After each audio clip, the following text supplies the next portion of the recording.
नमस्कार, मेरे यूट्यूब मंच यूएनएन भारत में आपका स्वागत है। मैं हूं आपका मित्र आरबी उपाध्याय और आपसे गुजारिश चैनल को सब्सक्राइब करें, लाइक करें, शेयर करें। राजनीति में धन बल बहुत बड़ा मायने रखता है और मैं कहता हूं पूंजीपतियों की सरकारें हैं, क्यों पूंजीपति जो पूंजी देते हैं उससे ही पॉलिटिकल पार्टी इलेक्शन लड़ती है।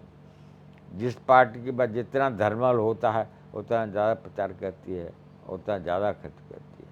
अभी मनीष सिसोदिया पर आम आदमी पार्टी पर आरोप लगाया ईडी ने कि उन्होंने 100 करोड़ रुपए गोवा के चुनाव में खर्च किए और पैसे शराब व्यापारियों से लिए।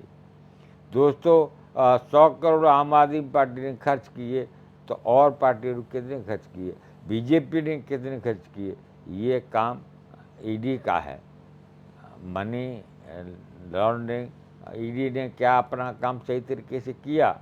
अगर सभी पार्टियां फंड ले रही हैं, विदेशी फंड पर रोक है और विदेशी फंड धनाधन ले रहे हैं। आप विदेशी कंपनियों से फंड चंदा छुपा नहीं है। जब इलेक्शन कमीशन ने हिसाब मांगा है वो सार्वजनिक हो जाएगा तो आपको पता चलेगी कि सबसे ज़्यादा चंदा तो बीजेपी को मिला है, बीजेपी ने लिया है। अब प्रश्न उठता है ये चंदे की एवज में क्या कंपनियों को फ़ायदा पहुंचाते, ठेका देते हैं या और कोई फ़ायदा देते हैं? फ़ायदा देते हैं और तभी कंपनियां ज़्यादा से ज़्यादा चुनावी चंदा पॉलिटिकल पार्टी जो सत्ता में होती है उसको देते हैं और उसके फ़ायदा भी लेते हैं। ऐसा देखने में आया है। परंतु सुप्रीम कोर्ट इस पर नज़र बनाए हुए, अगर सुप्रीम कोर्ट में ये मामला आता है और पॉलिटिकल पार्टियों की फंडिंग जो कि सुप्रीम कोर्ट ने कहा है कि सभी की फंडिंग का अब तक का हिसाब सामने लाया जाए, स्टेट बैंक से और चुनाव आयोग से। चुनाव आयोग सब कुछ देता है तो प्रश्न ये उठेगा क्या सभी पॉलिटिकल पार्टियां चंदा लेती हैं और चंदा की एवज में पूंजीपतियों को फ़ायदा पहुंचाती हैं, एयरपोर्ट भी देती हैं और रेलवे देती हैं, सी पोर्ट देती हैं। ये सब चंदे का कमाल है दोस्तों। और इसीलिए पूंजीपति खोलकर पॉलिटिकल पार्टी जो सत्ता में होती है उसको चंदा ज़्यादा से ज़्यादा देते हैं और ज़्यादा से ज़्यादा फ़ायदा उठाते हैं। पूंजीपतियों की सरकार ऐसे नहीं कही जाती। और माननीय प्रधानमंत्री एक पूंजीपति की शादी में ऐसे ही नहीं जाते, कोई न कोई कारण होता है सबके पीछे। चाहे वो पॉलिटिकल पार्टी के लिए फंडिंग की बात हो, पूंजीपति के यहाँ क्यों जाएगा कोई आदमी मत्था टेकने? जब ही जाएगा जब उससे पूंजी चाहिए। एक तरफ आप कहते हैं कांग्रेस को बोरों में भर भर कर टेम्पू भरकर नोट भेजेंगे तो आप क्या वहाँ ट्रक में भर कर पैसा ले लेंगे थे? प्रश्न बहुत बड़ा है। राजीव गांधी तो नहीं गए, वो तो शादी से उन्होंने दूरी बनाई और पूंजीपति की शादी में वो नहीं गए।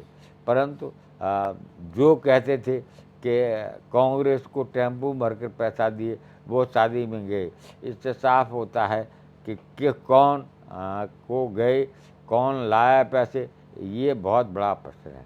और अगर जांच होगी सही मायने में तो पता चलेगा कि बीजेपी ने विदेशी कंपनियों से कितना फंड लिया और देसी पूंजीपतियों से कितना फंड लिया और इसको कहाँ पर उपयोग में लाए। ये सोचने वाली बात है। ये सिर्फ आम आदमी पार्टी के हिसाब नहीं है, सभी पॉलिटिकल पार्टियाँ बराबर हैं। सभी पॉलिटिकल आम आदमी पार्टी की 100 करोड़ का हिसाब होगा तो सभी पॉलिटिकल पार्टियों का हिसाब होना चाहिए, सबका चंदा उजागर होना चाहिए।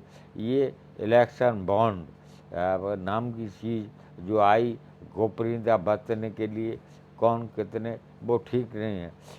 पॉलिटिकल पार्टी आरटीआई के दायरे में आने चाहिए। मैं बार बार कह चुका हूँ आरटीआई में कवर होनी चाहिए। कोई भी आदमी राजनीतिक दल ऐसा न हो जो आरटीआई के दायरे में ना आए, उससे प्रश्न पूछा जा सके और ये ज़रूरी हो कि वो उत्तर दे, तभी इस देश के हालात सुधरेंगे। अदरवाइज तो पूंजीपति और पूंजीपति पूंजी बढ़ती जाएगी और गरीब होता जाएगा। आप इस संबंध में क्या राय रखते हैं? कमेंट्स करिए और सब्सक्राइब करिए, लाइक करिए। धन्यवाद।